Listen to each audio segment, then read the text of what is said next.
Сайн байцгаана уу сонсогчдоо. Та яг одоо Час өдөр подкастын шинэхэн дугаарыг сонсох гэж байна. За манай подкаст болохоор зөвхөн Монгол улсад болсон бодит гэмт хэргийн түүхийг мөн болсон явдлыг баримттайгаар олон нийтэд нээлттэй дэлгэгдсэн мэдээлэлд үндэслэн бэлтгэн хүргэдэг билээ. За өнөөдрийн дугаар бол зөвхөн нэг хүний үхлийн тухай ярихаас гадна одоо Монгол улсын төрийн албаны системийн алдаа, за цаашлаад ёс зүйн дороотол гэхүү одоо хариуцлагагүй байдлын илэрхийлэл болсон дугаар болох байх гэж бодож байна. Та бүхний гарчиг болон thumbnail зурагнаас харсанчлан махбалын хэрэг гэж хэдийн олон нийтэд яригдах болсон хэрэг байна. За Монгол улсын засгийн газрын зам тээвэр хөгжлийн яамны байранд тус яамны газрын дарганаар ажлын байран дээр архитан сохтуурч хоорондоо зодтолдож улмаар хяналт, шинжилгээ, үнэлгээ дотоод аудитын газрын дарга асан гомсөрөнгийн аминд хүрсэн аимшигт хэрэг 2018 оны 8 дугаар сард гарсан. За энэ хэргийн тухай шүүхийн шийдвэрийн цахим сандах нээлттэй мэдээлэл болон хэвлэл мэдээллийн хэрэгслээр гарч ирсэн мэдээллүүдтэй бүгдээрээ танилцъя. Миний олсон шүүхийн шийдвэр дээр бол хүмүүсийн нэр нь бүтнээрээ бичигдчихсэн байсан. Тэгээ үүнээс гадна олон нийтэд аль хэдийн одоо нээлттэй дэлгэгдчихсэн хэрэг учраас шууд шүүх хурлын тэмдэглэлээс уншиж өгөөд явах болно. Маш олон хүний нэр ус дурддагдана. Тэгээд анхааралтай сонсохгүй бол бас жаахан төөрөлдөж магадгүй байх. Би бол аль олон ойлгомжтой болгох үүднээс тухай бүртэн тайлбаруудыг өгөөд явах болно. Тэгээ урт дугаар болох төлөвтэй харагдаж байгаа болохоор бүгдээрээ ингээд шууд хэрэг рүүгээ орцгоё.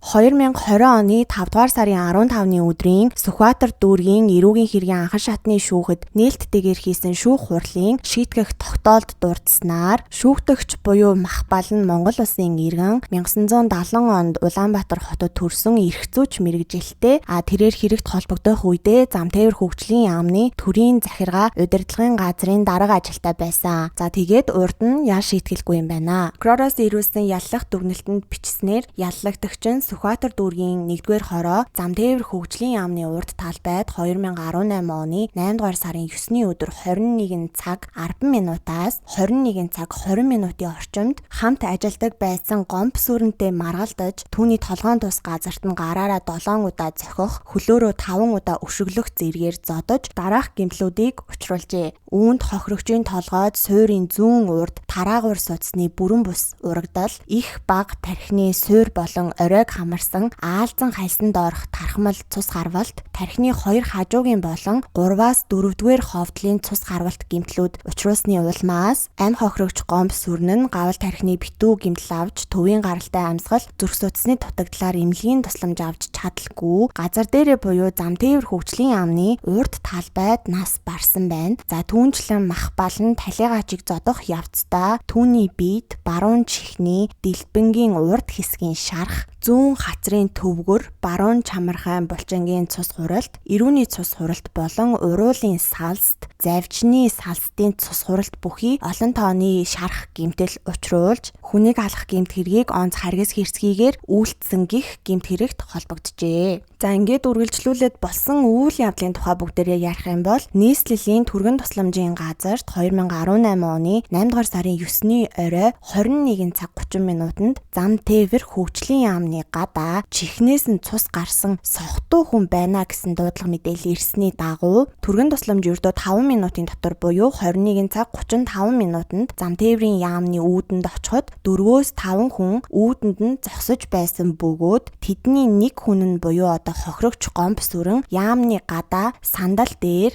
дээшээ харсан байдалтай хэвтжсэн. За түргэний эмчийг үзлэг хийхэд амьсгал, зүрх судасны үйл ажиллагаа нь бол бүрэн зогсчихсон. Хүүхэн хараа нь 2 талдаа өргөссөн буюу одоо шууд хэлэх юм бол нас барсан байдалтай байсан. Тухайн дуудлагаар очсон эмчийн мэдүүлэгтээ дурдсанаар үзэлгээр ил харагдах гэмтэл шарах гэх юм бол хохирогчийн баруун талын чихний омог нь зүсэгдээд цус гарчихсан, зүүн талын хацар нь хавдаж хөхөрсөн, амнаас нь бас цус гарчихсан байсан гэж хэлсэн байна. Мөн тухайн үед гадаа хүчтэй бороо орж байсан болохоор хохирогчийн биед хөхрөл үүссэнийг тогтоох боломжгүй байсан. Харин хөшөлт үүсээгүй байсан байсан юм байна. За хөшөлт үүсээгүй байна гэдг нь хохирогч нас бараад ердөө 15-аас 20 минут болсныг гэрчилж байгаа юм байна. Эндээс эхлээд бүгдээрээ яамны байрны дотор болон гадна юу болсон бэ гэсэн хоёр хэсэгт хувааж ярих нь зүйтэй ах гэж бодож байна. Цаг хугацаа болон үйл явдлын дарааллыг илүү ойлгомжтой болгох үүднээс эхлээд бүгдээрээ дотор юу болсон, дотор ямар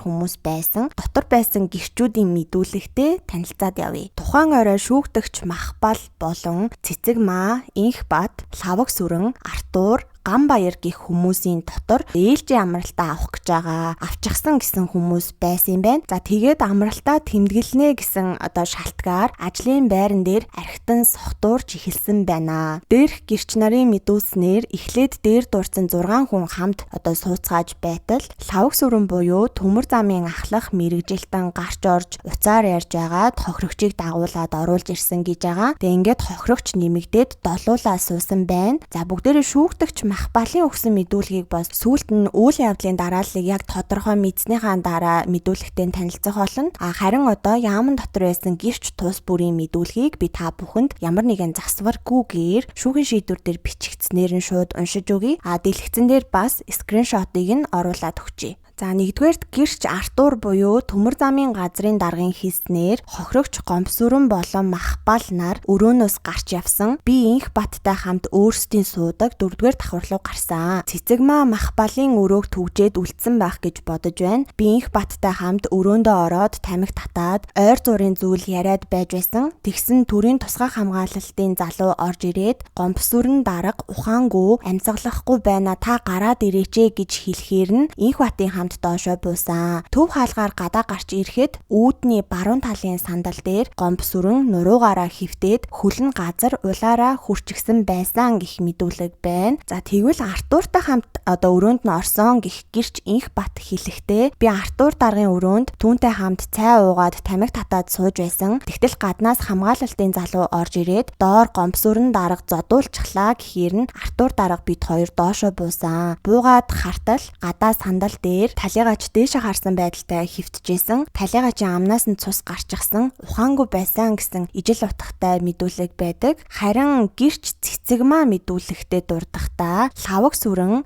хяналт шинжилгээ үнэлгээний газрын дарга Гомбсүрэнг дуудаад оруулаад ирсэн байсан. Нэг мэтгэд Махбал даргын өрөөнд манай яамны төмөр замын газрын дарга Артур ороод ирчихсэн байсан. За тэгээд долуулаа сууж агаад би ариун цэврийн өрөө рүү дахиж орчхоод гараад ирсэн чинь Гамбаяр намайг хүлээж агаад Махбал даргын өрөө рүү дагуулад орсон. Энэ үед Махбал дарга, Гомбсүрэн дарга, Лаваг сүрэн нар байгаагүй. Инх бат дарга, Артур дарга, Гамбаяр бид дөрөв сууж байсан. Бид дөрөв уух гэж байснаа ууха болоод байж байтал гаднаас Махбал даргын жолооч дорж пүрв орж ирээд дарга одоо тарцгаа гэж хэлүүлж байна гэхээр нь би хамгийн сүүлд өрөөнд нь үлдээд ширээн дээрхийг нь цэвэрлжгээд хаалгыг нь түгжээд өрөөнөөс нь гарсан. Өөрийнхөө өрөөнд ороод явах бэлтгэлээ хийгээд хаалгаа цоожлоод гадаа гарсан. Тэгсэн сандал дээр нэг эрэгтэй хүн дээшээ харсан байдалтай хөвтөж байсан гэх мэдүүлгийг гэрч Цэцэг маа өгсөн байна. За тэгвэл гэрч Гамбаяр бол хэлэхдээ би согтчихсан байсан. Нэг мэдсэн чинь би гадаа гарчихсан, гадаа харанхуй болчихсон, бороо орж исэн. Тэгтэл талигач гадаа үүдэнд сандал дээр ухаангүй хөвтөжсэн. Би тэгэхээр нь сохтуу унтаж байна гэж бодоод хажууд нь очиод Гомбсүрэн даргаа сэрээрээ гэж дуудахад хариу үйлдэл үзүүлээгүй. Тэгэхэд гадаа хүмүүс байсан. Хин байсныг нь мэдэхгүй байна. Би буцаж дотгошоо ороод нүүр гараа угаачгаад гараад ирэхэд харуулууд цагдаа түргэн дуудчихлаа гэд байж байсан. Би тэгээд гэрлүүгээ харьчихсан гэх мэдүүлгийг бол тус өгсөн байна.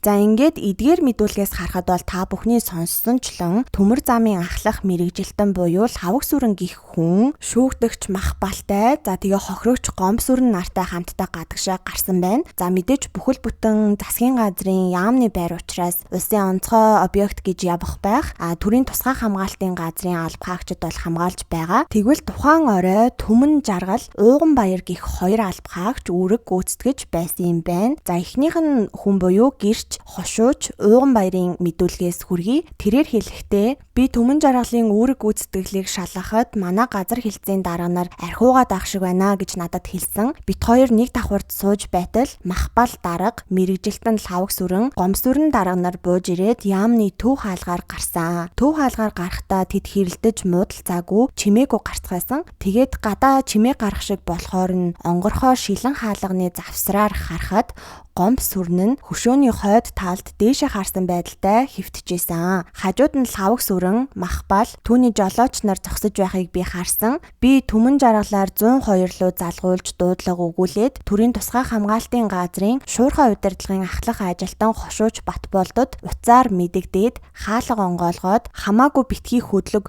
түргэн дуудлаа гэж хэлэхэд Артур даргын жолооч залуу 102 руу залгаад байсан. Тэгэд Махбал дарга орж ирээд намайг хятад гисэн гэж хэлээд амандаа өглээд уурлаад байх шиг байсан. Ардаас нь Лавг сүрэн орж ирэхэд Махбал нь Лавг сүрэнд хандаж намайг наадах чинь ирлиз гисэн гэд яриад байсан. Дараа нь Махбал нь хойд талын хаалгаар гараад явчихсан байсан. Тэгээд 103-ын эмч Гомсүрэнг үзээд нас барсан талаар хэлсэн гэх мэдүүлгийг үүрэг гүйцэтгэж байсан хошууч Зэ Ууганбаяр өгсөн байна. Харин түүнтэй хамт үүрэг гүйцэтгэж байсан алба хаагч гэрч ил Түмэн жаргалын мэдүүлгээс дурдах юм бол хошууч Ууганбаяр надад төр хүлээ өөрсдөө гарах байхаа гэж хэлсэн. Одоо энэ болохоор ууж байгаа хүмүүсийн талаар ярьж байгаа шүү дээ тий. Тэгээ удалгүй 21 цаг 15 минутын үед Махбал дарга Гомсүрэн дарга, Лавг сүрэн мэрэгжилтэн нар сохтуу гарч явсан. 21 цаг 25 минутын үед үзэлгээр дээшээ гарахын өмнө Махбал дарга, Гомсүрэн дарга, Лавг сүрэн мэрэгжилтэн 3-аас гадна гадаа доржоо жолооч шүхэр барьчихсан байдалтай зогсож байсан. Тэгэд би 21 цаг 30 минутын үед үзэлгээ дуусгаад бууж ирэхэд хошууч Ууганбаяр гадаа зодон болсон байна. Цагдаа дууд гэж хэлсэн. Би дотоод утаснаас 102 дугаар руу залгахын өмнө Артур даргын жолооч олзот гадаа нэг нь унсан байна гэж хэлсэн. Би хошууч Ууганбаяртай хамт гадаа гарах үед Гомсүрэн дарга үүдэнд байдаг хүрэл хөшөөний доор дээшээ харчихсан унсан байдалтай байсан. Дуудлага өгч байхад газарт байсан Гомсүрэн даргыг өргөөд наад талын сандал дээр тавьсан байсан. Гамбат гарахдаа гадаа байсан Гомсүрэн даргын суцыг нь дарж үзэж байсан. Лавг сүрэн мэрэгжилтэн цээжин дээр нь дарж байгаа харагдсан. Дараа нь түргэн тусламж ирээд эмчин түүнийг үзээд бичиг оруулж ирээд цагдаа нарт энэ бичгийг өг, гадаа байгаа хүн нас барсан байна гэж хэлсэн гэсэн ийм мэдүүлэг байдаг. За ингээд дээрх мэдүүлгүүдээс харахад бол гадаа гарах хүртлээр ямар нэгэн асуудал тэдний дунд үүсээгүй байна. Гадаа гарсны дараагаар асуудал үүссэн байна. Харин төрийн тусгай хамгаалтын ажилчдын нэг нь бол дээшээ гараад шалгалтаа хийж байх зурт болсон юм шиг харагдаж байна. За нөгөө албан хаагч нь бол гадаа зодон болж байхыг шилэн хаалганы завсраар бол харсан ч гарч салгаагүй. Хэрвээ салгасан бол ийм нөхцөл байдалд хүрэхгүй байх боломжтой гэсэн асуудлыг бас сүүлд одоо шүүх хурлын үеэр бол Махбалын талаас ярьж байсан. За харин гадаа дээр дурдгдсан хүмүүсээс гадна 2 жолооч байсан байна. Одоо тэр 2 жолоочийн мэдүүлгээс хүргэе. За гэрч олзот буюу Төмөр замын газрын дарга Артурын жолооч гэрчээр мэдүүлэг өгөхдөө гар утсаараа Facebook ороод кино үзээ сууж байтал гадаа нэлээд харанхуй 21 цаг болж байсан. Яамны төв хаалгаар Махбал дарга түүний жолооч Доржоо Төмөр замын ахлах мэрэгжилтэн Лавг сүрэн болон Гомсүрэн нар халамжуу байдалтай гарч ирээд яамны зүүн талд байрлах сандал дээр сууж байхыг би харсан. Намайг Артур даргын 9795 УНУ дугаартай Toyota Land 200 маркийн автомашинд сууж байтал Лавг сүрэн чанга дуугараад ахаар нь машиныхаа цонхоо хаахад Лавг сүрэн дахиад чанга дуугараад байсан. Би машинаасаа буугаад явж очиод юу болсон бэ гэж Лавг сүрэнгээс асуухад зүгээр гэж хэлсэн. Тэгээ би юмыг яаж мэдхүв гээд яамны хаалганы дэргэд зогсож байтал тэд нар тамхи татаж байснаа Махбал, Гомсүрэн 2 муудалцаж эхлээд яамны зүүн талд байрлах машинуудтай хөшөөний дэргэд зодолдоод тухайн үед би очиж салгах гэснээ урд нь сохтуудаа хөлөө хуглаж байсан болохоор очиж салгаагүй юм аа. Тухайн үед Доржоо буюу Махбал даргын жолооч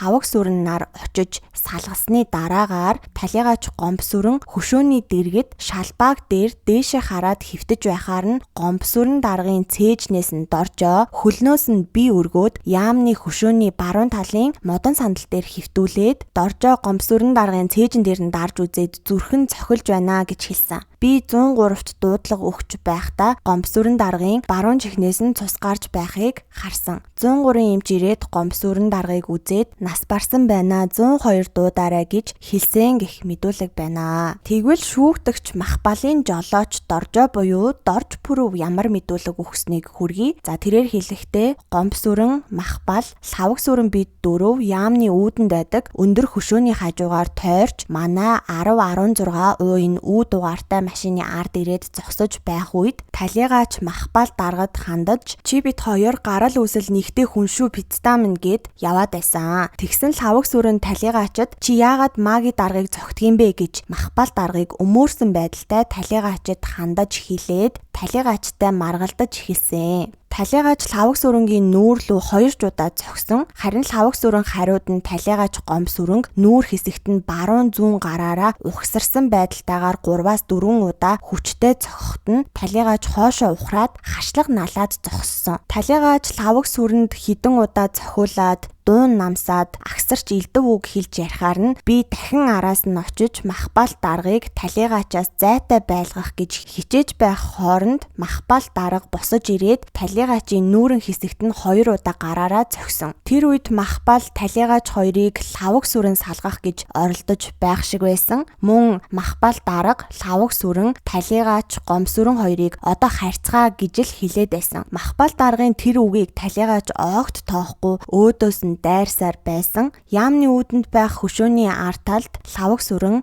талигач гомбсүрэн, Махбал дарга 3 зууралдаад маргалдаад байх үед талигач гомбсүрэн газар унчихсан байсан. За ингээд жолооч Доржо тотгошоо орж дотор байсан хүмүүст хил дуулгасан гэж дээр дурдгдсан. Үүний дараагаар тэр хэлэхдээ Гамбаяр ахтай хамт бит хоёр гадагш гарахад талигач газарт ухаангүй хөвтж явах шиг байхаар нь би талигачийг сэрээх гэж үндийлгөөд өргөж сандал дээр хөвтүүлэхэд талигач ухаан алдчихсан байсан гэх мэдүүлгийг өгсөн байна. За ингээд одоо миний олсон шүүхийн шийдвэр дээр дурдгдсан бүх гэрч нарын мөрдөн шалгах ажиллагааны явцад өгсөн мэдүүлгийг та бүхэнд хүргэлээ.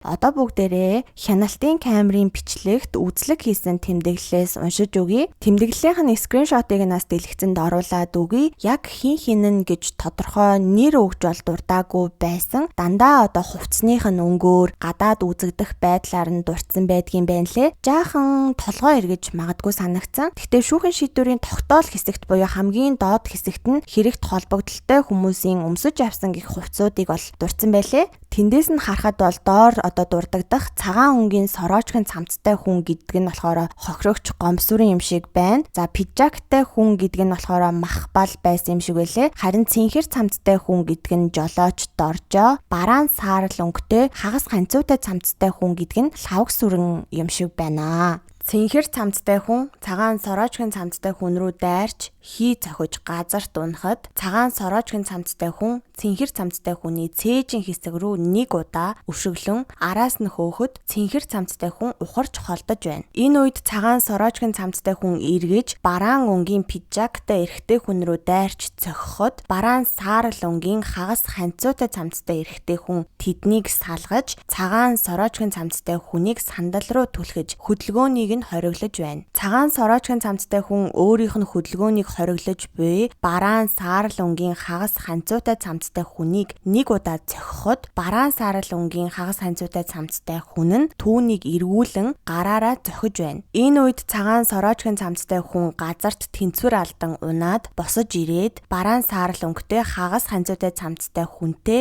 зууралдаж байна. Дараа нь пижактай хүн сандал дээр суухад цагаан өнгийн сороочгийн цамцтай хүн хажууд нь сандал дээр сууна. Цэнхэр цамцтай хүн болон хагас ханцуутай бараан өнгийн цамц өмссөн хүмүүс хажууд нь зогсож байхад цагаан өнгийн хагас ханцуутай цамцтай бараан өнгийн өмдтэй эрэгтэй хүн буюу за энэ хүнийг бол Артурын жолооч юм болов гэж ойлгосон. Энэ хүн уг дөрвөн хүн дээр ирээд 15 секунд орчим хамт зогсож байгаад яамны байр руу явж орлоо. За одоо яг бичлэгийн цагаар нь дурдъя. Энэ хэсэгт болохоор яг хохирогч гомбсүрэнг үхэлд хүргэсэн байж болох үйл явдлыг дүрслэн бичсэн байна гэж би ойлгосон. 21 цаг 12 минут 20 секунд. Пижактай цагаан сороочтой 2 хүн сандал дээрээс боссон. 21 цаг 12 минут 24 секунд. Пижактай хүн цагаан сороочтой хүний толгоон тус газар руу гараараа нэг удаа цохиж байна. Үүний дараа цагаан сороочтой хүн ухарч хөшөө чихт явхад пижактай хүн явж очоод өөдөөсөө тулж зогсно. 21 цаг 12 минут 52 секундэд пижактай хүн цагаан сороочтой хүний толгоон тус газар руу баруун гараараа нэг удаа цохиж байна. 2 секундын дараа буюу 21 цаг 12 минут 57 секундэд пижактай хүн цагаан сороочтой хүний толгоон тус газар руу зүүн баруун гараараа ээлжлэн 2 удаа цохиж байна. 21 цаг 12 минут 58 секундэд пижактай хүн цагаан сороочтой хүний толгоон тус газар руу зүүн гараараа нэг удаа цохиж байна. Цагаан сороочтой хүн ухарч яваад 21 цаг 13 минут 02 секундэд хөшөөний суурьнд хөлөөрөө тулах үед пижактай хүн цагаан сороочтой хүний толгоон тус газар руу баруун гараараа нэг удаа цохиход цагаан сороочтой хүн газар дунаад босох гэж байх үед нь буюу 21 цаг 13 минут 04 секундэд пижактай хүн цагаан сороочтой хүний толгоон тус газар руу баруун хөлөөрөө нэг удаа өшгөлөхөд цагаан сороочтой хүн гидэргээ савж унан бөксөөрөө газарт суув. 21 цаг 13 минут 06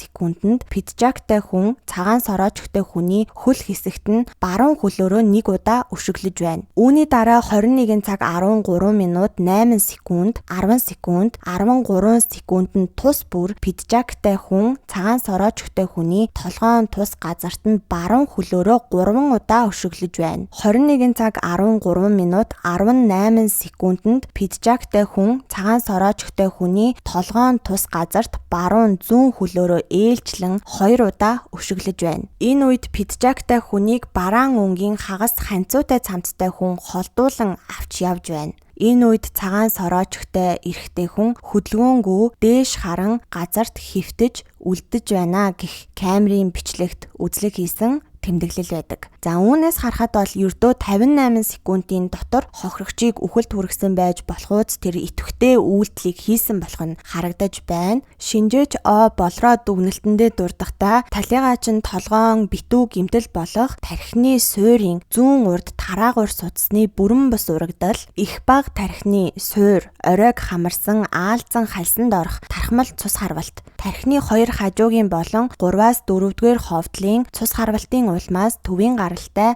амьсгал зүрх судасны дутагдлаар нас барсан. Дээрх гэмтлүүд нь мохоо зүйлийн олон удаагийн үйлчлэлээр үүсгэгдэх боломжтой. Нэг цаг хугацаанд үүссэн гэмтлүүд учраас дарааллыг нь бол наривчлан тогтоох боломжгүй. Дээр дурдсан гавал тархины гэмтлийг авсан даруйд идэвхтэй хөдөлгөөн хийх боломжгүй. Эмнэлгийн тусламж үйлчилгээ авсан ч амьдрах боломжгүй гэх мэдүүлгийг шинжээч О болроо дүгнэлтэндээ дурдсан байна. За ингээд та бүхэн одоо яг болсон үйл явдлын тухай ерөнхий ойлголттой болсон байх. Тэгвэл үргэлжлүүлээд шүүгдэгч Махбалын шүүх хурлын хилэлцүүлгийн үед өгсөн мэдүүлгийг хүргэе.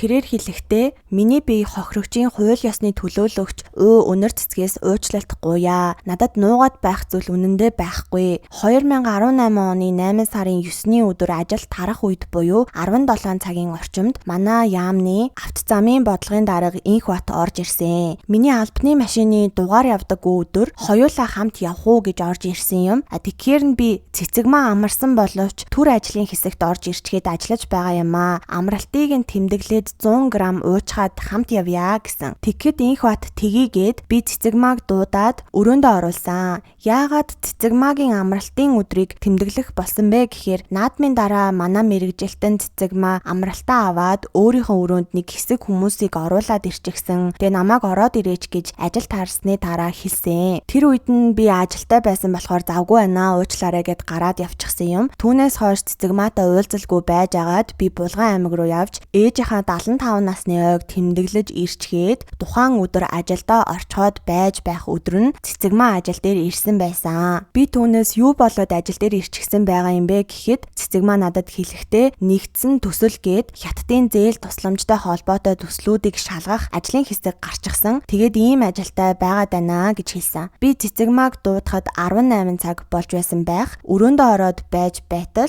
мэрэгжилтэн Ганбаяр орж ирсэн. Тэр манай өрөөгөөр дамжиж өрөөндөө ордог. Бид дөрөв давхар хаалгыг нь цоожилчхоод миний хөргөгчн дотор 2 сард тухайн үед хамт ажиллаж байсан хүн Казахстанаас авчирсан коньяк байсан. Бид дөрөв хаана яаж амарсан тухай үргэлжлүүлээд ажил төрлөө яриад сууж байсан юм аа. Би уулын тэр үед өрөөнийхөө дотор цонх руу хараад сууж байсан. Нэг мэдсэн чинь хаалга онгоох шиг болохоор нь эргээд харсан чинь хүн харагдахгүй байсан. Миний өдөөс инх бат хараад сууж байсан. Тэгэхээр нь хин хаалгаар шагаасан бэ гэхэд сая лавг сүрэн шагаалаа. Лавг сүрэн нилийн халамцуу байх шиг байна. Түрүүн манай өрөөнд орж ирчгээд гарах гэж нилээн зовсон гэж хэлж байсан. Би ган баярыг хаалга үүдээ шалгаа цаана нь хүн байгаа юм уу гэхэд лавг сүрэнг дагуулад ороод ирсэн. Лавг сүрэн нилээн халсан байдалтай байсан. Тэгээ би түүнээс өнөөдөр чинь юу болвоо гэхэд лавг сүрэн би маргааш амралтаа авах гэж байгаа гэж хэлсэн. Би танаа дарга байгаа юм уу гэхэд Артур дарга их нэртэйгээ уулзсан нэг газар болцсон гэд гараад явчихсан гэж хэлж байсан. Тэгээд үргэлжлүүлээд байж байхад хүмүүс орж гараад лайсан. Би урд нь мэдүүлэг өгөхдөө хүмүүс орж гарахыг урд хойно нь оруулж мэдүүлсэн байсан. Тэгээд талигаач гомс өрөн цагаан цамцтай инээсэн байдалтайгаар орж ирээд бид нар хоорондоо ажил төрөл ярьцгаасан. Дараа нь Артур орж ирсэн. Тэгэхээр нь би чи их нэртэйгээ нэг газар уулзна гэд явчихсан байсан юм биш үү гэхэд Артур би тэрийгэ болчихсон гэд ороод ирсэн. Тэгээд нэг иймэрхүү байдалтай байж байгаад талигаач гомс өрөн лавг сүрэн хоёр төрүүлээд гарсан. Ардаас нь цэцэгмаа инх бат хоёр гарахаар нь өндөрлөх гэж байгаа юм байна гэж ойлгосон. Би тэднийг түр гарч байгаа юм уу, бүр явж байгаа юм уу сайн мэдээгүй. Тэр өдөр манай яамны төрийн нарийн бичгийн дарга Ж Батэрдэн ярьсан. Манай дарга тухайн үед амралтаа авчихсан байсан. Архангай аймгийн Цэнхрийн халуун аршаан руу явчихаад ирлээ. Наагур ч нь очих шаардлага байна уу гэхэд нь би та юу ч гэсэн маргааш хүрээд ирэх юм уу? Энд ирээд ажил ямар шүү байна? Байр байдлыг нүдэрээ хардаа гэд маргааш өглөөн нь эрт уулзахаар тохирчихсан байсан. Би хаалганы завсраар санамсаргүй харсан чинь манай жолооч ирээд суучихсан байсан. Би жолооч руугаа очиод одоо хоёулаа явъя гэд хамтдаа доошоо уруудаад явж байхад 2-3 дугаар давхрын завсарт талигаач гомс сүрэн лавг сүрэн хоёр хоорондоо юм яриад зогсож байх шиг байсан. Би хэдүүлээ оройтсан байна. Маргааш өглөөрт ажилдаа юм чи одоо ингээд харцгаая гэж хэлсэн. Талигаач гомс сүрэн лавг сүрэнд хандаж чи нилээн согтсон байх шиг байна. Одоо харвал яасан юм бэ гэж хэлж байх шиг байсан. Энэ хооронд ямар нэгэн маргаан болоогүй. Би ямар ч байсан энэ хоёр явах юм байна да гэж бодоод жолоочтойгоо төрүүлээд доошоогоо буусан. Ардаас лавг сүрэн талигаач гомс сүрэн хоёр зэрэгцээж шахуу гараад ирсэн. Үүдэнд гараад зогсож байсан чинь талигаач надад тамхи хасаагаад өгсөн. Гадаа бороо ороод чихтэй байсан болохоор би тамхи татахгүй цэвэр агаар амьсгалмаар байна гэж хэлэхэд талигаач татаж байсан тамхиа миний ам руу чихээд ахаар нь тавил та гэхэд тавихгүй байхаар нь төрийн тусгай хамгаалтынхныг дуудлаа шүү гэж хэлсэн. Би хаалга үүд онгорхоо байхаар нь хөөе харуула гараад ирээч гэсэн чинь сонссон юм уу сонсоогүй юм уу бүү мэд гарч ирээгүй. Тэгээд арай хийж заамдаж байсныг нь тавиулж хаад жолоочтойгоо хамт машин руугаа явсан. Ардаас талигаач хурж ирээд пиццаа минь гарал үүсэл нэг шүү. Чи одоо өөрийгөө хэн гэж бодоод байгаа юм бэ? Чамайг хэн байсныг чинь мэднэ. Юу болчихсон гэж бодоод байгаа юм бэ гэсэн утгатай үг хэлээд ахаар нь машинд суух гэж байснаа өрөөгөө цоожлоогүй дотор нь хүмүүс байгааг гинт санаад эргээд яамны үүдний сандал руу алхсан. Талигаач миний ахар сүүл хавь руу өшгөлхөөр нь аман дотроо цогчих юм байна л да гэж хэлчихэд эргээд харах юм бол зодон болох байх гэж бодоод сандал дээр суух гээд байж байхад гинэт миний зүүн талын шанаа руу нэг төмөртөө юмар зохиод авах шиг болсон. Би тухайн үед хүн зохиод авчихна гэж санаанд багтаагүй. Тэгээд өндөс ухсаа нэг шүү пицтака гэд орилоод зогсон. Би юу вэ? Юу өндөс ухсаа байдаг үлээ? Намайг хэн зохиод авчих вэ? Гадны хүн зогсон юм болов уу гэж дотроо бодоод нилээн манарсан. Би шоконд орсон байх. Тэгсэн чинь манай жолооч дундуур ороод ирэх шиг болсон. Салгах гэж байсан юм уу? Яах гэж байсныг нь би сайн мэдэхгүй байна. Би манарчхаад байж байхад бас нэг хүн ёй гэд дуугарсан. Би энэ юу болвоо гэд бодсон. Тэгэхэд их хурдтайгаар яамны талбаа руу нэг хүн гүүх шиг болсон. Харин ардаас нь нэг хүн илдэх шиг болсон. Энэ нэг л юм болохоо болчихлоо, эвгүй юм болчихлоо гэж бодоод машиндаа суух гээд 2 билүү 3 алхсан шиг санагдаж байна. Тэгсэн талигаач чи ямар өгдөггүй навшвэ гэд цохиод авсан. Би манраад нүдэн дотор оч гялалзаад баахан од бужигнаад явчихсан. Юу болдгийм болоо гэд тэнцвэрээ олох гэж байх шиг хамаг ухаан санаа балартаад нүдэн дотор миний хүүхэд наснаас эхлээд өнгөрүүлсэн амьдрал зурвасаар яг хажуунаас нь өөрөө харж байгаа юм шиг нүдэнд үзэгдээд одоо ингээд үхтгэн байх та гэж дотроо бодоод байж байсан. Тэгээд нүд ч юм хардаггүй, угаасаа харахгүй болсон ч юм уу бүү мэд. Намайг босоод зогсож байхад хажуу талаас лавг сүрэнгийн дуу гараад чи махбал даргыг зодож байхаар намайг зодолтоо гэд дуурах шиг болсон. Миний баруун гар талд хүмүүс хоорондоо зодолтож цохилцоод байх шиг байсан. Зүүн гар талд ирж цохилцоод тэгснээ төмөр тажигнаад янз бүрийн юм дуурайд байсан. Би хоорондоо зодолтоод байна гэж дотроо ботсон. Тэгээд хэсэг жоохон чимээгүй болсон. Ингээд гайгүй болчихож байгаа юм болов уу гэд ботсон чинь талигач дахиад хажууд ирснээ чам шиг муу новшийг алсан байхад хууль надад үйлчлэхгүй шүү. Муу гарал үүслээ мэдэхгүй новш минь гэд янз бүрээр хийлж байснаа. Чам шиг муу новш хүүхэнд шааж чадахгүй. Авгаагч нь шаан шүүч гэх шиг. Би учрыг нь ойлгоогүй. Миний нүүрэн тушааныг цохиод авсан. Ухаан санаа манартаад юу болсноо мэдээгүй. Нэг мэдхэд яамны хажуу талын сандал дээр хамаг бие дагжиж чичрээд сууж байсан. Дараа нь яамны артлын хаалгаар жолооч авч гараад машинд суулгаад гэрлүү авч явсан. Зам зуур цэцэгмаа над руу 2 удаа, Ганбаяр 1 удаа, манай сайд 2 удаа залгасан. Би гэрийн гадаа ирэхэд Сүхбаатар дүүргийн цагдаагийн хилцээс ярьж байна гэд нэг хүн залгаад та ажил дээрээ хүрээд ирээч гэхээр нь жолоочтой гэрийн түлхүүрээ өгөөд буцаж яаман дээр очисон. Ийм л үйл явдал болсон. Ажил дээр ирэхэд Сүхбаатар дүүргийн цагдаагийн газрынхан ирсэн байсан. Тэгээд Сүхбаатар дүүргийн цагдаагийн газар руу явсан гэв. За шүүгтэгчийн шүүхийн хилэлцүүлгийн үеэр өгсөн мэдүүлгийг уншиж хүрэглээ. Одоо хохирогчийн хууль ёсны төлөөлөгч буюу талигач Гомсүрэнгийн эхнэр Өнөр цэцгийн мэдүүлгээс хүргэе. 2018 оны 8 дугаар сарын 9-ний өдөр миний хувьд харамсаад барахгүй маш их зовлон үзлээ. Өнөөдөр энэ шүүхийн танхимд мэдүүлэг өгөөд зогсно гэдэг үгээр хэлхийн аргагүй үнэхээр хэцүү байна. Тэр орой би ажилласаа тараад нөхөрлөгөө залгасан. Эртхэн гэртээ харьцгаая тарах болж байна уу гэж асуусан. Маргааш нь 5 дахь өдөр буюу 10-ны өдөр ээлжийн амралтаа авах ёстой байсан. Замтээврийн хөгжлийн яаманд хяналт шинжилгээ, үнэлгээ аудитын газрын даргын ажлыг авснаас хойш 2 жил хань маань ээлжийн амралт идлээгүй байсан. Сайдаас үүрэг өгсөн бичиг цаасны ажилтай байгаа учраас төрүүлээд явж бай гэж хэлсэн. Би баг хүүтэйгээ гэртээ байж байсан. Орой 20 цагийн үед залгахад би ажлынхантайгаа сууж байна. Удахгүй очино гэж хэлээ салгасан. Тэгээд 21, 22, 23 цагийн үеүүдэд залгахад уцаа огт аваагүй.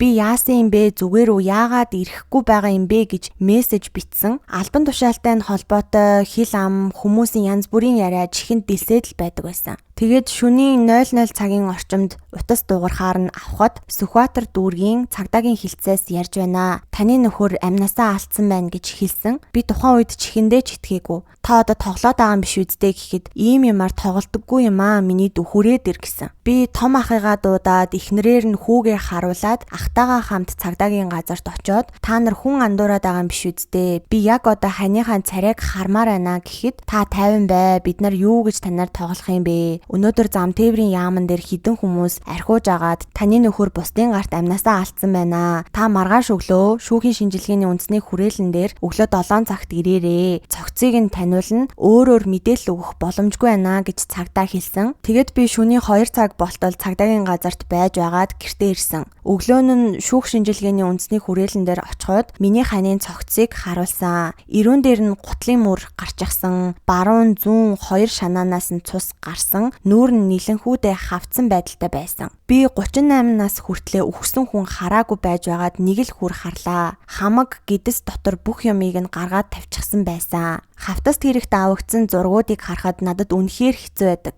Энд авагдсан бүх зураг миний ой санамжинд тогтож үлдсэн. Бид хоёр 1998 оноос хойш хуулийн сургуулийн оюутан байх үеэсээ үерхэж нөхөрлөөд 20 жил хамтдаа амьдарч 4 хүүхдийн ээж аав болсон. Өөрсдийн хөдөлмөрөөрөө хичээж нэг нь төрдөө, нэг нь хуулийн байгууллагад ажиллаж амьдарч байсан. Ой 6 сартай үлдсэн хүлд ороогүй, хилд ороогүй хүүхэд маань ааваа гэж хэлд орсон. 4 настай үлдсэн охин маань өдөр шөнөгүй аавыгаа нэхэд аав нь тэнгэрт байгаа бурхан болчихсон. Чамайг харж байгаа гэхээр ганцхан удаа царайг нь харчмаар байна гэд хэцүү байдгаа. Харин 8 настай хүү маань аавыгаа бусдын гарт амнасаа алдсныг мэдээд ээрдэг, гацдаг өвчтэй болсон. өнөөдөр сэтгэл зүйн эмчилгээ зөвлөгөө аваад ийм л байдалтай байж байна. Энэ хэрэг гарснаас хойш нөхрийн минь эцэг сэтгэл санаагаар унаад өдөр шөнөгүй хүүгийнхээ араас шаналж суусаар агаад 4 сарын дараа ходоодны хорт хавдар гих өвчнөөр онцлогдоод 7 хоногийн дараа буюу 2019 оны 1-р сарын 1-ний өглөө нас барсан. Харин хадам ээж маань хүүгээ оршуулад 21 хоног дээр нь уймарч яваад 2 хөлөө хуглаад хэвтэрт 3 сар хэвтээд бид нар сахисан. Нэг л өдөр 2 айлын голомт сахиж явсан 2 эр хүн нураад унсан. Зовлонгийн хамгийн хүнд нь үхэл хаагцал юм байна. Эмэгтэй хүний хувьд нялхнойтон олон хүүхэдтэй бэлэвсэрч үлдэнэ гэдэг хүсэж байхаар зүйл биш гэдгийг бие сэтгэлээрээ мэдэрч явнаа.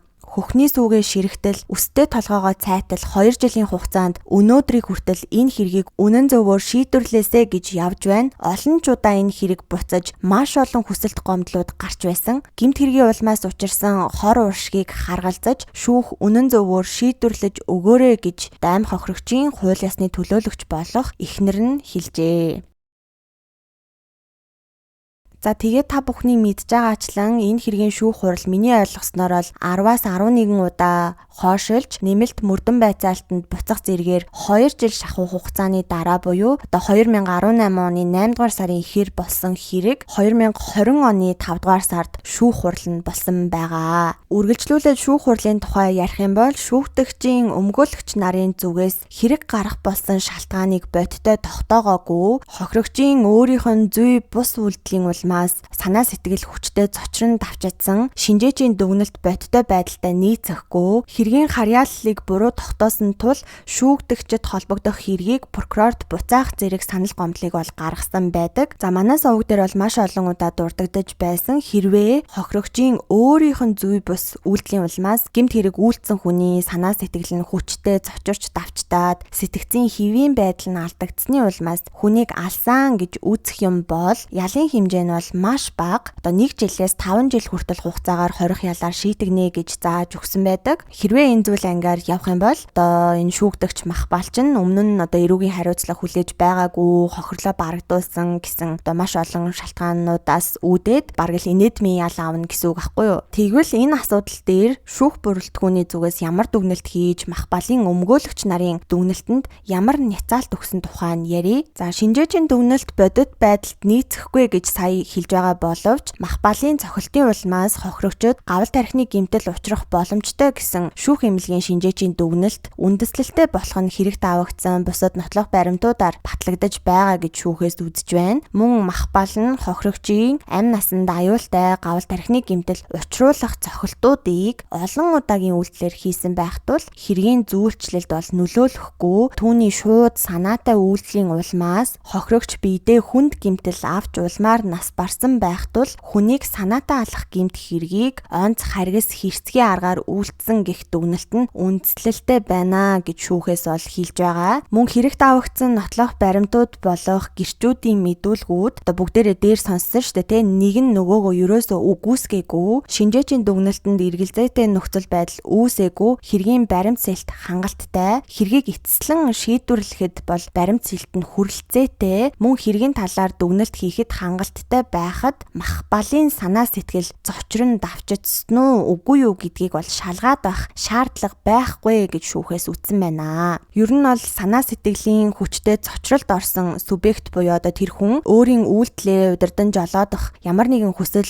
зорилго бүхий үйлдэл гаргах боломжгүй байдаг гэж дурдсан байна. Мөн агшин зуурт болж өнгөрдөг мэдрэл сэтгэл зүйн ачаал юм а гэж байгаа. За түүнчлэн энэ хэрэгт Махбалын амруу нь хохирогч тамхи чигсэн энтергээл тиймэрхүү хохирогчийн буруутай үйл ажиллагаа байсныг бол үгүйсгэхгүй боловч Махбалын үзүүлсэн түүнийг алсан тэр хариу үйлдэл нь хохирогчийн гаргасан гин буруугийн хэмжээтэй дүүцэхгүй байна гэсэн байна. Өөрөөр хэлэх юм бол амь хохирогчийг газар унчхаад байхад нь өшөглөх, зодоо маргааныг салгах гэсэн хүмүүсийн сануулга шаардлагыг үл тоосон байдал, өөрийн балмад хэрцгий үйлдэлийг үргэлжлүүлж амь хохирогчийн толгойд дэвслэх, олон дахин өшгөлсөн зэргээс нь үзэхэд Махбалыг санаа, сэтгэл хүчтэй зочрон давчдаж энэ гэмт хэргийг үйлдсэн гэж үзэх боломжгүй байна гэж шүүх бүрэлдэхүүн үтсэн байна. За ийхүү гараараа зохих, хөлөөрөө өшөглөх, дэвсэх зэргээр онц харгас хэрцгий аргаар хүнийг зодож олон тооны шарх гэмтэл учруулж зориулан хүний амь насыг хохироосон мах балын гин буруугийн санаатай үйлдэл нь эрүүгийн хуулийн тусгай ангийн 11-р зүйлийн 2 дахь хэсгийн нэгт заасан буюу хүнийг онц харгас хэрцгийгээр алсан гэх гэмт хэргийн шинжийг бүрэн агуулж байна гэж байна. За тэгээ хохирогчийн хууль ёсны төлөөлөгчийн зүгээс бол нийтдээ 693 сая 541,178 төгрөгийг мах балаас гаргуулахаар нэхэмжилсэн.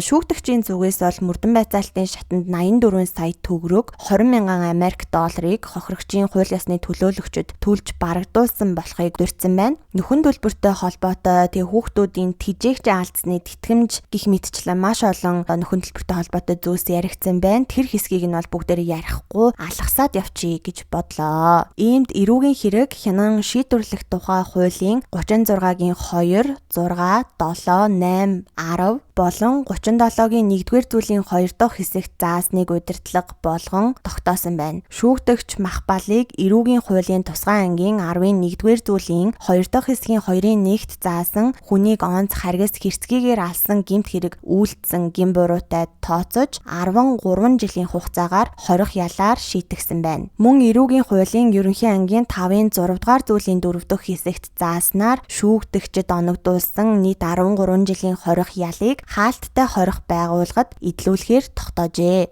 Гэвч анхан шатны шүүх хурлаас 2 сарын дараа буюу 2020 оны 7 дугаар сард шүүгдэгч мах балын зүгээс давж заалтсан. За хохирогчийн зүгээс нэхэмжилсэн нөхөн төлбөртэй холбоотой мөн дээр дурдсан хэргийн зүйлчлэлийн хувьд маргаж байгаа. Онц харгас хэрцгийгээр алсан гэсэн зүйлчлэлийг буруу байна. Хүлээн зөвшөөрөхгүй гэж шүүгдэгч талаас үзэж байгаа юм байна. Дээрээс нь хохирогч зодон болж байх үед мах балыг ингэж доромжилсан, тэгэж доромжилсан гэл айгүй олон зүйлийг дурдж дөрвөн өмгөөлөгч нь маргасан байлээ. За тэгээд нийслэлийн эрүүгийн хэргийн давзаалдах шатны шүүхээс шүүгдэгчийг бол тохиолдлын шинжтэй нөхцөл байдлын улмаас анх удаа гэмт хэрэг үйлдсэн. Тэг гэмт хэрэг үйлдэхэд хохирогчийн зөв бус үйлдэл бол тодорхой хэмжээнд шалтгаалсан. Тэг гэмт хэргийн улмаас учруулсан хохирлоо баримтын хэмжээнд төлж барагдуулсан гэсэн үндслүүдээр хэргийн зүйлчлэлийг нь бол хөнгөрүүлээд онц харгас хэрцгий гэдэг хэсгийг нь бол бүхэлд нь авч хаясан. Тэгээд эрүүгийн хуулийн тусгай ангийн 11-р зүйлийн 1 дахь хэсэгт заасан хүнийг алах гэмт хэрэг гэж зөвлөлээд анхан шатны шүүхээс оноосон 13 жилийн ялыг нь 11 жил болгож бууруулсан байна. За гэтэл дахиад шүүгдэгчийн зүгээс улсын дээд шүүхэд бол гомдол гаргасан байдаг. Ерөнхий учир санаа агуулга нь бол хохирогч мах балыг доромжилсан. Ямар ч хүн тийм доромжллыг дэвчихгүй. Тиймээс үйлцсэн гэж яриад байгаа. За тухайлах юм бол дээр мах балын мэдүүлэг дотор дурддагдаад өнгөрсөн хохирогч хэлэхдээ мах балыг чамшиг муу новш хүүхэн шааж чадахгүй авгаагч нь шаан шүү гэж хэлсэн гэж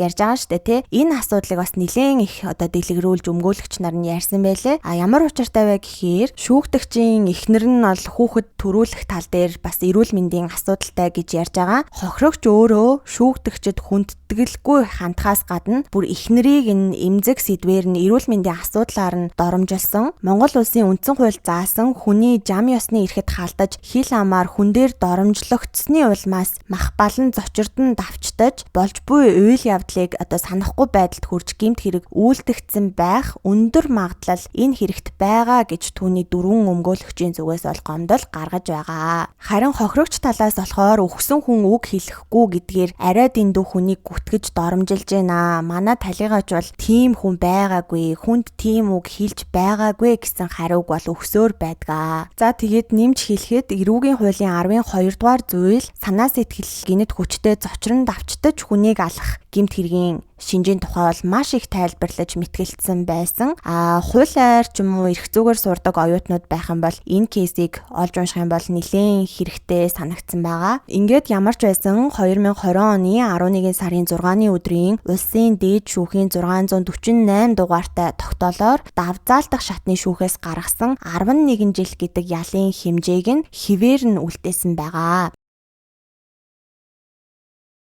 За үргэлжлүүлээд энэ хэргийг тойрсон улс төрийн гихүү, ашиг сонирхлын гихүү асуудлууд бол маш их яригддаг. Олон нийтийн дунд бол шүүмжлэл дагуулсан асуудлуудыг дуртахгүй өнгөрч болохгүй байх гэж бодож байна. Тухайлах юм бол ерөнхийлөгч асан одоогийн улсын их хурлын гишүүн Халтмаагийн Батулга ерөнхийлөгчийн суудлаасаа буухаасаа өмнө хүн зарлиг гаргаж зарим хүнд уучлал үзүүлсэн. Тодруулбал тагнуулын ерөнхий газрын дарга асан Батын хурц, улсын их хурлын гишүүн асан Дамбочор галсан сүх, түүнчлэн анхудаа хулгайн хэрэгээр шийтгэгдсэн өрх толгойсон эмэгтэйчүүд зэрэг нийт 13 хүнийг шүүхийн шийдвэр гүйцэтгэх ерөнхий газраас 2021 оны 6 сарын 24-нд сулласан юм байна. Гэтэл тэдгээр 13 хүний дунд Замтээвэр хөгжлийн яамны газрын дарга асан Махбалд уучлал үзүүлж сулласан гэх мэдээлэл бол олон нийтийн сүлжээнд тархаж баггүй шүүмжлэлийг бол дагуулж иргэдийг бухимдуулаад амжсан бол тухайн үед шүүхийн шийдвэр гүйцэтгэх ерөнхий газраас ерөнхийлөгч асан Батулгын уучлалт багтсан гих Махбалыг суллагдаагүй болохыг мэдээлж байжээ. Мөн энэ талаар ерөнхийлөгч асан Батулгын хэвлэлийн төлөөлөгч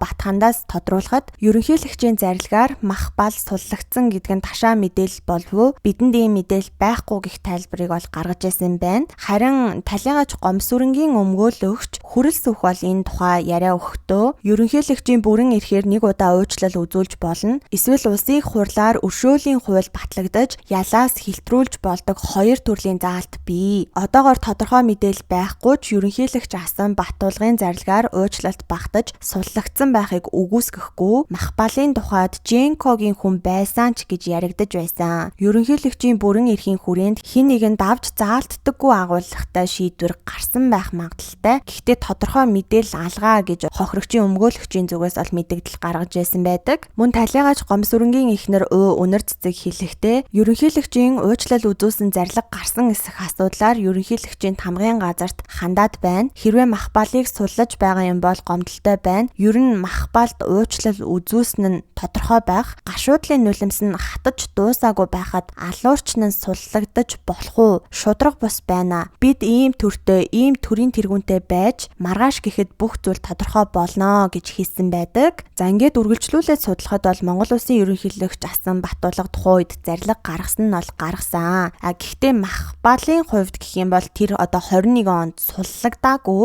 Махбал болон мансууруулах бойц хилээр нэвтрүүлсэн гэх хэрэгээр хоригдож байсан шар инхээ нарын хүмүүсийн идлээгүй үлдсэн ялынх нь 25% тэнцэх хэмжээний ялыг хөнгөлөх уучлал үзүүлсэн юм байна. Тэгээ энэ асуудал чинь болохоор хэрэг болсноос хойшоо 3 жилийн дараа шүүх хурлаас хойшоо 1 жилийн дараа буюу 2021 оны 6 дугаар сарын үйл явдал яригдж байгаа шүү дээ тий. Тэгсэн чинь 2021 оноос хойш дахиад 2 жилийн дараа Багнуур дүүргийн эрүүгийн хэргийн анхан шатны шүүхийн албан ёсны тойм бол гарсан байна. За энэ бол хүмүүсийн анхаарлыг бас маш их татаж байсан. За үүн дээр юугээд дурдчихсан байгаа вэ гэхээр шүүхийн шийдвэрийн тойм номер 9 2023 оны 9 дугаар сарын 13 гэжэн Багнуур дүүргийн прокурорын газрын хяналтын прокуророос хоригдол Махбалыг хорих ял идэлхээс хугацаанаас өмнө суллаж хяналт тогтоох тухай дүгнэлтийг шүүхэд ирүүлсэн. Хоригдол Махбалыг хорих ял идэлж байх хугацаанд Монгол улсын ерөнхийлөгчийн 2021 оны 6 дугаар сарын 24-ний өдрийн 210 дугаар зарилгаар түүний идлээгүй үлдсэн хорих ялын 25%-ийг уучлсан байна. Эрүүгийн хуулийн ерөнхий ангийн 6-гийн 12 дугаар зүйлийн 1 дахь хэсэгт ялтан гэмт хэрэг үйлдэж учруулсан хохирлоо нөхөн төлж зам байдлаа нийтэд аюулгүй болсноо нотлон харуулж ял идэх хугацаанд ноцтой зөрчил гаргаагүй оногдуулсан ялын дараах хувийг эдэлсэн бол прокурорын саналыг харгалзан шүүх хугацаанаас нь өмнө хоригдлыг суллаж хяналт тогтоохоор шийдвэрлэж болно гэж заасан байдаг. Өмнө нь бас манай суваг дээр эрүүгийн хуулийн 6-гийн 12 дугаар зүйлийн тухай дэлгэрүүлж ярьж байсан байнгын сонсогчид маань бол мэдж байгаа байх. За тус хэсгийн 1-ийн 2 дахь заалтанд хэрвээ 5 жилээс 12 жил хүртэл хугацаагаар оногдуулсан ялынхаа 3/2-оос доошгүй хувийг эдэлсэн бол хугацаанаас өмнө суллах боломж нь бүрднэ гэж заасан байдаг. За хоригдол Махбал нь болохоор хорих ял идэх хугацаанд гэмт хэргийн улмаас учруулсан хохирлын талаар хохирогчийн хууль ёсны төлөөлөгчдөө эвлэрч хохирлыг төлж барагдуулсан гэж бичсэн байна. Мөн зам байдлаараа нийтэд аюулгүй болсноо нотлон харуулсан гэж байгаа. За яаж нотлсон хэлсэн бэ гэхээр 20 ангиас зохион байгуулдаг, зохиож явуулдаг сургалтуудад тогтмол идэвхтэй хамрагдаж батламж авсан гин мөн хөдөлмөрлөх үүргээ амжилттай биелүүлж шагналын хоногоор урамшуулгацсан гэдгийг бол нийтэд аюулгүй болсноо нотлон харуулсан гэж үзэж байгаа юм байна. Түүнчлэн тэрээр ял идэх хугацаанд зөрчил гаргаж сахилгын шийтгэл хүлээж байгаагүй бөгөөд үүнээс гадна Монгол улсын ерөнхийлөгчийн зарилгаар уучлал үзүүлсэн гэх мэтчлэн хуульд заасан дээрх шаардлагыг хангасан гэж үзээд хоригдол Махбалын идэлээгүй үлдсэн 3 жил 1 сар 6 хоногийн ялаас хугацаанаас нь өмнө суллаж хяналт тогтоож дээрх хугацаанд эрүүгийн хуульд заасан үүрэг хүлээлгэх хязгаарлалт тогтоох албадлагын арга хэмжээг авч шийдвэрлэлээ гэсэн шүүхийн шийдвэрийн тойм гарсан байна. За бүгдээрээ үүн дээр жижигхэн тоо бодож үзье гэж бодлоо. За Махбалын биеэр эдэлсэн ялын хэмжээ нь болохоор 5 жил 1 сар 3 хоног юм байна. Тэгээ түүний авсан нийт 11 жилээс нь үүнийг хасах юм бол цаана нь 5 жил 11 сар 27 хоног хоригдох дутуу гэсэн үг. Тэгвэл Батулга ерөнхийлөгч 2021 оны 6 сарын 24-ний өдөр Махбалын идэлээгүй үлдсэн ялынх нь 25%-ийг өршөөсөн. За энэ нь болохоор 1 жил 11 сар 21 хоногийг бэлэглэж байгаа гэсэн үг юм байна. Дээр нь тэрээр өмнө нь дурдсанчлан хоригдож байх хугацаанд шагналын 9 сар 20 хоногийг ялаасаа хасуулсан гэсэн мэдээлэлэдэг. Ингээд нэмээд үзэх юм бол Махбал яг бол 5 жил 1 сар 27 хоног ял идэлсэн боловч ерөнхийлөгчийн болон шагналын хоногоо нэмээд 7 жил 11 сар 3 хоногийн ялыг идэлсэн гэсэн үг болцохож байгаа. Тэгэхээр нөгөө эрүүгийн хуулийн 6-гийн 12 дээр заасан 11 жилийн 3-ны 2 гэдгээс доошгүй гэдэг нөхцөлийг хангачиж байгаа буюу цаана ердөө 3 жил 1 сар 6 хоногийн ял үлдэж байгаа юм байна. За энэ тооцоолол дээр хитгэн хоногийн зөрүү гарсан байж магадгүй. Учир нь дээр дурдсан шүүхийн шийдвэрийн тойм дээр бол Махбалыг нийтдээ 7 жил 10 сар 24 хоног ял идэлсэн гэж бичигдчихсэн байсан.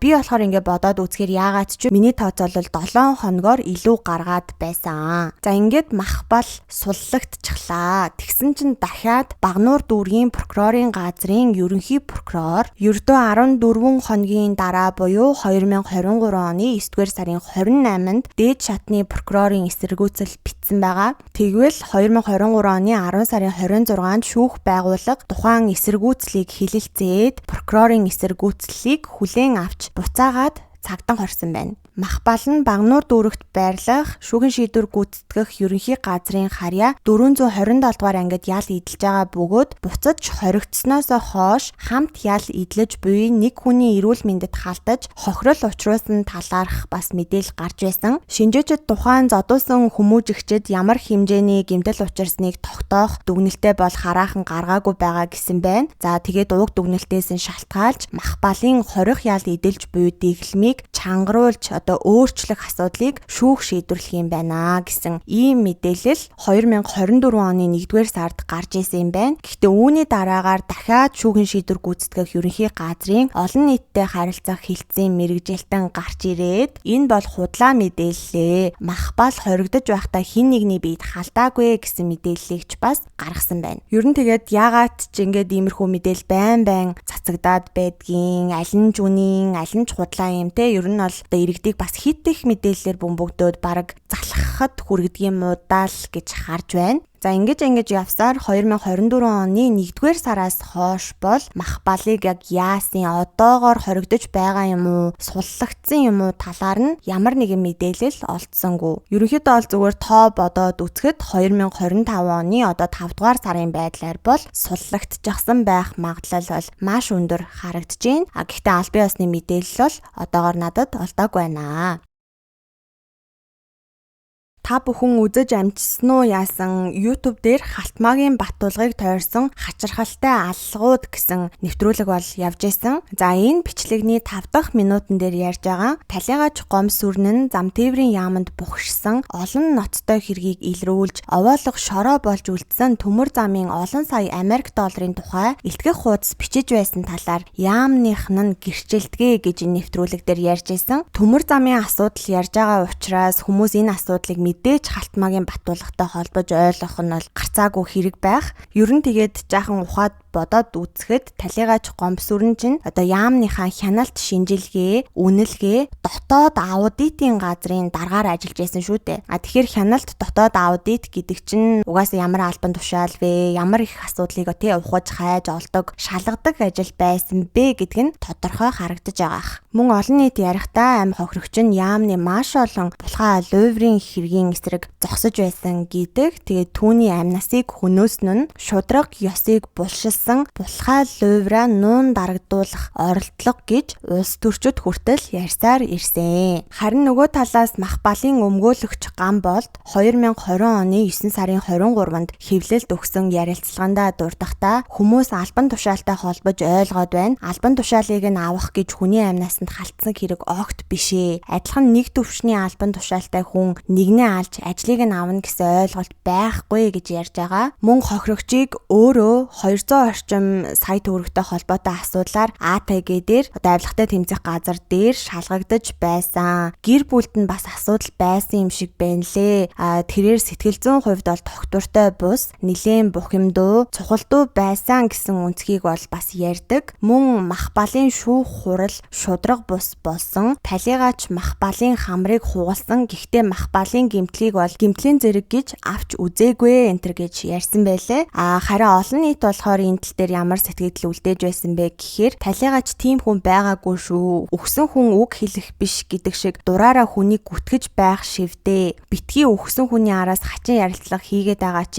Махбал талигаач хоёрын биенийх нь харьцааг харахад Махбал хамраа хуглууллаа юу гэсэн ийм сэтгэлдлүүд бол байдаг. Мөн нөгөө талаас альва юм хоёр талтай ааш авир нь хэцүүхэн хүнд гай болсон байна. Өөрийгөө хизээж өнгөж харах ухаан байхгүй хүн байсан байжээ гэсэн ийм талын комментууд бол харагдаж байна лээ. Харин сонсогч та бүхэн ямар санал бодолтой байгаагаа бичиж үлдээхээ битгий мартаарай. За миний хувьд гэх юм бол энэ хэргийг бэлдэж байхдаа нэг зүйлийг бол үнэхээр ойлгосонгүй, үнэхээр гайхлаа, үнэхээр их хайлаа. Тэр нь юу вэ гэхээр хамгийн анх тэр хохирогчийг дуудаж оруулж ирсэн хохирогчтой хамт төрүүлээд яамнаас гарсан, шатан дээр хоёулахнаа юм арай зогсож исэн, гадаа гараад талигаачтай бас муудалцж исэн. Тэгэнгүүтээ хохирогч Махбалыг зогсон чинь чи Махбал даргаыг зодж яхаар намайг зодлоо энтер гэсэн тэр төмөр замын ахлах мэрэгжилтэн гэж яриад байгаа. Тэр хүн яг хайцсан бэ? Ямар ч мэдээлэл олдоогүй. Миний олсон шүүхийн шийдвэр дээр хүртэл тодорхой зүйл бол харагдаагүй.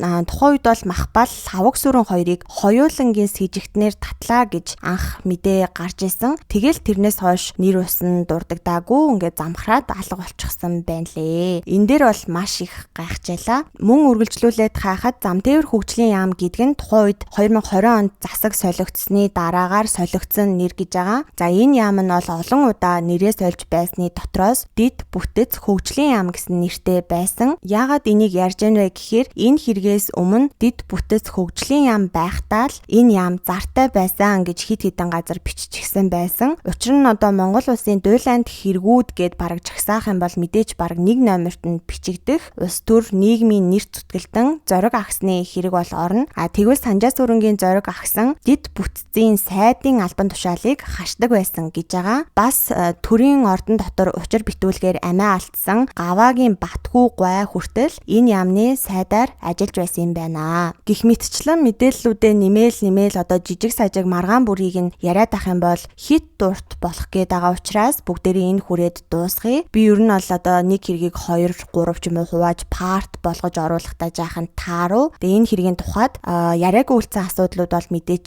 үлдэж байна. Гэхдээ ер нь бол томоохон чухал асуудлуудыг нь бараг бүгдийг нь оруулсан байх гэж бодож байгаа. Дугаар эхлэхийнхаа өмнө дурдсан. Өнөөдрийн дугаар бол зөвхөн нэг хүний үхлийн тухай ярихаас гадна төрийн албаны системийн алдаа, ёс зүйн дороотл гэхүү одоо хариуцлагагүй байдал, авилга, албан тушаалын маргаан, даалт улс төржилт гэж хэлэхэд бол хоол зүрхгүй байх маш том ялцралын илэрхийлэл болсон байхаа гэж бодож байна. Миний хувьд мэдээж сонсогч тантай яг адилхан энэ үйл явдлуудыг болж байхад нь нүдээр үзээд хажууд нь лабараа зогсож байгаагүй учраас шүүхийн шийдвэрийн цахимсаанд нээлттэй байгаа аль бие усны баримт сэлтүүд болон интернет орчинд байгаа мэдээллүүдийг нэгтгэхэд Тэгээд та бүхэнд дамжууллаа. Дүгнэлт хийх, хэргийн тухай, хэргийг тойрсон асуудлуудын тухай санаа сэтгэлдээ бичиж үлдээх комент хэсэг таны өмнө нээлттэй байгаа шүү. Мөн энэ дугаарыг бэлтгэхдээ ямар нэгэн улс төрийн үзэл сурталд нэг талыг барьсан үнцэг агуулаагүй ярих гэж хичээлээ. Тэгээ энэ дугаараа бүгдээрээ энэ хүрээд өндөрлөе. Subscribe дарахаа битгий мартаарай. Түр баяртай сонсогчдоо.